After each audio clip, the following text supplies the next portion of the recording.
Well, good day to you all. Welcome to Tweet Street, another episode. In the life and times of me, Mick Tiffany, and as a novice lizard, canary keeper and breeder. This is what I've got up to this week. We moved the budgie inside from the aviary into the house, which meant I had a space for another cage. Straight on the internet, I went to a place called Moondown Farm on the internet, on Amazon. Get quite a bit of stuff, and then cage wise it's always been really good on delivery. As you can see what I'm unpackaging, it's well packaged, comes nice.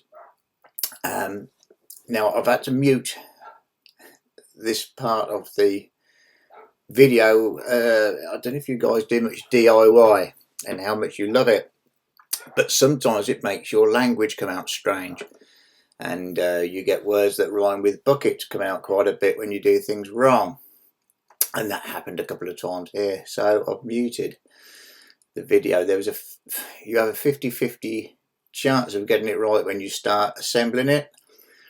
I thought I'd do it wrong in the first instance just to show people how it's done wrong. I've actually now edited it so I look like I'm doing it perfectly well. But there you go, such is life. This is about, I think it's 950mm long. This is a double breeder, Italian made. They do really good cages. Like I say, it comes well packed, just unpacking the bits ready. There's a cage, it's in sort of three sides, front, back and top. The bottom is made up basically of the cage bottom, which is the tray, and a little shelf, wire shelf. Got the dog helping me out, which is good of her. Didn't ask her, but she wanted to help. She probably might have made a better job. Okie dokie. So I've laid it flat the right way up this time. These are just the back panels, there's two, and they just clip in. You just want to make sure you're getting it right before you clip it, and you just measure it up and have a little look, and you just push the poppers in. Really nice and simple. Well, I say simple, obviously I messed it up the first time. It's certainly simple the second time. I mean, it does help if you're not half sharp, of course, like myself. And so they just push in, and I'll just go through this so you can see it. I don't know if you use plastic cages, any of you, or you're thinking about getting some cages or something, redoing your bird room. What I do like about the plastic cages and the wires is that you can take them out, you can clean them, jet wash them, pour boiling water over them to kill any bugs and bacteria, put them back in your bird room. You can clean your bird room out. I find it much easier, much cleaner. Obviously, years ago we only had the wood ones, you had what you could have, but nowadays I like these. I mean, if anyone's got any comments about the pros and cons, please put some comments in and we'll have a little chat about it. But it suits me. Just putting the side on it now at the minute. Again, it loops in the bottom. It's upside down the cage, so the wire mesh on the carpet now, on the mat rather, is the top, and that's just sliding it in the side. And then the sides push in a little bit. This one's a little bit fiddly. I think a few of the bucket words came out. Normally I wouldn't do it on a bit of, like, this is just an off-cut of carpet. I'm not tight, it's not like me doing a cheap rug. I normally do it on the tile floor, but my knees hurt. If you do it on the tile floor, when you're pushing things in, it's easier. You've got it on a bit of carpet, it sponges back a bit, and it's just harder to push into one object to another. But this is one of the sides going on. These all click into each other as well. So you can stack them on top, they don't just balance. You can see the two, like, they've got four legs that sort of protrude. They're actually sticking up right at the minute because it's upside down. They will slot into grooves on the cages that you've got below them, so they stay where you put them. You can also take one of those sides out and get an adapter kit, which I've got on some of the cages, which makes them into a long flight. Look, so these are just short of 1 metre anyway, which is pretty decent for a bit of exercise. But if you want them, you know, you've got your young birds, you want them in a long flight, so you can get an adapter kit, and then you take a side off, or 2 sides, obviously side one cage, side of the other, put the adapter kit in, and then you've just made yourself a really long cage, about almost 2 metres long. You can, of course, even go longer than that. If you've got a really long bird room, you can have it as long as you like. So you can also, with this this is a Portofino is the actual name of the cage. I can't remember the company that makes them. They do different sizes. But you can also buy the backs separate, the sides separate, more trays, more dividers. I've got some, not just, you see there on the floor behind me, I've got a green divider, solid one. You can also get wire dividers, which you might want to do if you're putting your birds together and you want them to bond and see the other half, then they can do through there. I also use it when you've had the young and the cockbird wants to go down again rather quickly, and it'll start, you know, maybe the hen start plucking the feathers from the young, and you obviously don't want that. So I can put, if the young are old enough and they're virtually feeding themselves, you can put them one side, put the perches right next to that divider, and you'll find that the adult birds will feed the young through there quite easily, and then the young they're not being pestered. You don't get it with all the birds, just some. They've all got their own little traits, and you just don't want them picking the feathers of the young ones if you can help it, obviously. Especially when they get a bit older, you want them to molt nice, and if you're colour feeding them, you can't afford to lose the odd feather here and there. So that's what I'm doing. So our side's just going on now. That's virtually the cage finished. It's a little bit fiddly, just have to line things up to make sure it's in, but once they're clicked in, they stay put. You can dismantle them if you really wanted to. You could actually dismantle that to exactly what it looked like when you got it in the box.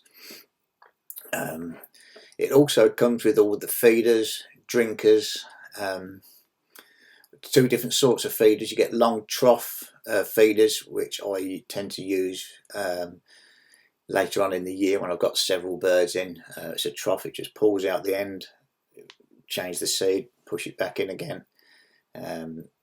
It also comes with a couple of smaller ones to put small amounts of food in. As you've seen, I've got some blue feeders which are completely different, and I like to use them instead, but I still use these plastic ones they supply sometimes for various different things. Might put different foods in at times. It's just rather useful. Just putting the top runner in there, so when you put in the partition, the divider slides through. I'm actually looking at the instructions just like I know what I'm doing, and then I should be putting this in upside down just to show you I had the instructions wrong. I knew I should have edited it to make myself look perfect, but you know, this is the real world and I'm a novice and I'd like to try and prove it to you. Now there's something else I will do at the end of this, and I should be doing it shortly and start doing it, and I'll do it to all the cages I put back in, and you'll see I'll disappear in a moment and go and get it from the bird room. It's a little something I like to do to all the cages, to all the components that are out of sight. What I'm conscious of with I've got the bird room, and the birds can access the aviary outside, which is open topped, and wild birds obviously fly around, land on the top, and they can bring the likes of mite with them, which we really don't want in our bird rooms. I try really hard to make sure we don't have mite in the bird room. I don't have them on the birds because I give them the S76 that I had to show you what goes in the water. So that's great for keeping them off the bird, but you also don't want them around in your bird room either, because there's a chance when you've got your young and stuff, they're going to start jumping on them and trying to live in the nest, etc. I mean, you really don't want that. So I try and make it where they don't want to visit my bird room. And the way I do that is I make it as uninhabitable as possible.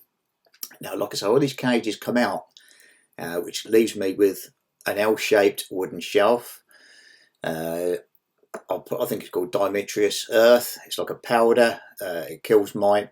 I sprinkle loads of that all the way around on the floor, and I'll put a little bit up on the walls as well. Because, like I say, we don't want mite. What I do with the cages, you can just see me, I'm just taking a few bits back off, so these clip on and off nice and easy. And I'm going to rub Vaseline on all the little nooks and crevices of these attachments. Most of these are out of sight of the birds, but not out of sight for the likes of mite that might want to come wandering in. I really don't. It makes you itch just thinking about them. You just don't want them around, and I will do everything I can to make sure that I don't get them. So I will cover every part of that cage on the outside with Vaseline, and it leaves a really tacky residue, and they're not going to be able to wander over that at all. They're not, if they land on it or if they walk onto it, that's them done for.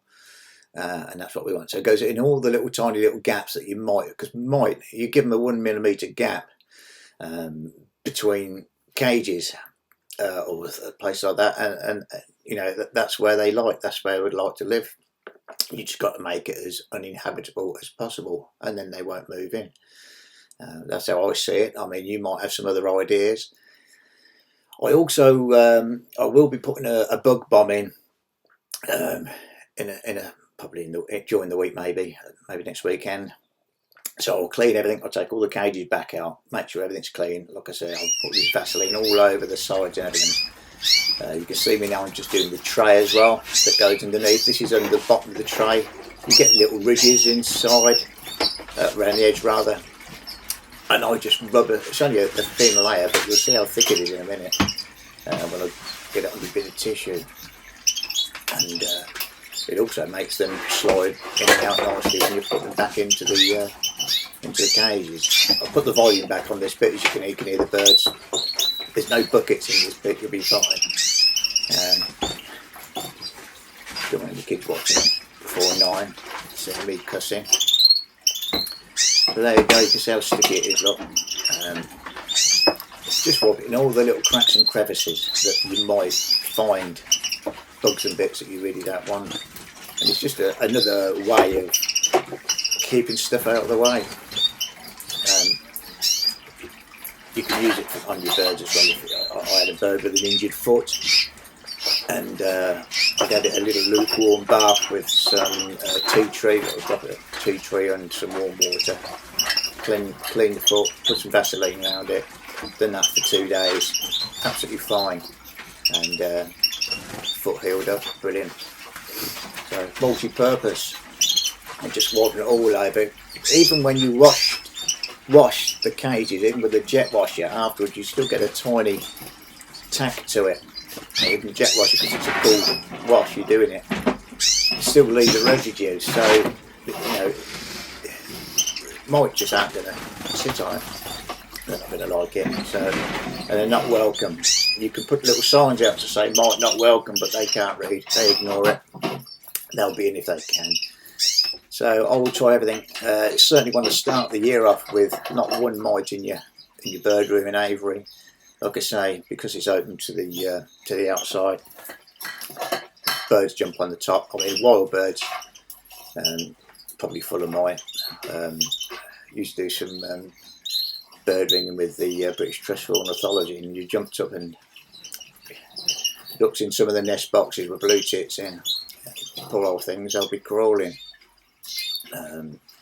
All the bottom of the nests are full of bugs and bits. So, and they're flying around with them. But we obviously, you know, we're playing God to our birds and bird room, and we need to keep it clean and tidy. And when I say tidy, skip the tidy bit. Keep it as clean as you can, and just make sure that the birds are as healthy as possible. So that's one of the reasons I put all this stuff all over. You might have, like I say, different ideas. Please let me know in the comments if you do, other little tips. There is sprays as well you can use, of course, for mite. If you've got them, you can spray them. I don't want them in the first place, but I just want to try and make sure they don't come in. Prevention is better than cure, isn't it? So if you can prevent them as much as possible coming into your bird room, then the better. I'd certainly like to start the breeding year mite free, healthy birds, fit birds, which is what you need to do. We've always in the other episode we've chatted a little bit about food and drink. So yeah, you've got to make sure you do it healthy. I've got a little shot coming up of the back of the cage. You can just see you've got so many holes and bits in the backs of these cages that you can see the Vaseline just coming through from the back. So that's going to stop mite. Even the gap between the cages there is about 1/2 inch to 1 inch, and that'll stop them. Right, just moving on a little bit now, and I've opened them up. You can see they can go outside when I've got them dividers pulled out, which I did. There's the outside. Screws a little bit of a mess. That will be cleaned up. And the birds, we had a couple of nice days this week. Sunny, beautiful. It was. They just needed to get out. I need to get them fit, and now they are sitting outside in the aviary. These are all the hens, and I've got a little camera there just to try and keep an eye on them going out.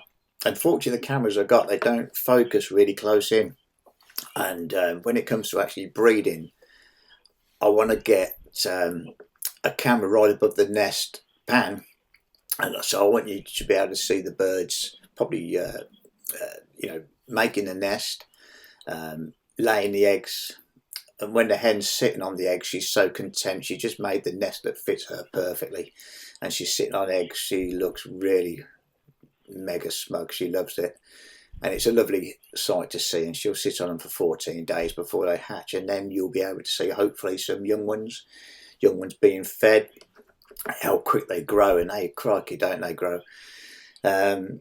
And you'll see it all, and you'll get an idea of timings, what they look like, what to do, what I do, not what to do. Remember, I'm a novice, so this is just what I'm doing, and what I've done. Basically, what you're seeing here is what I've done during the week, and yeah, you'll have your own different ways of doing stuff, I'm sure. Welcome any comments. I've had some fantastic comments. I've had some great people this week. Just reach out and have a little chat about different things. Got some exciting things coming up. Some champion breeders have been getting in touch. I've been asking one of them in particular a few tips about the matching up of my birds. Not so much the matching up, but how to breed them. I'll explain it a bit more later when we get nearer the time. So there's the birds outside, and they're quite happy. They're quite enjoying themselves.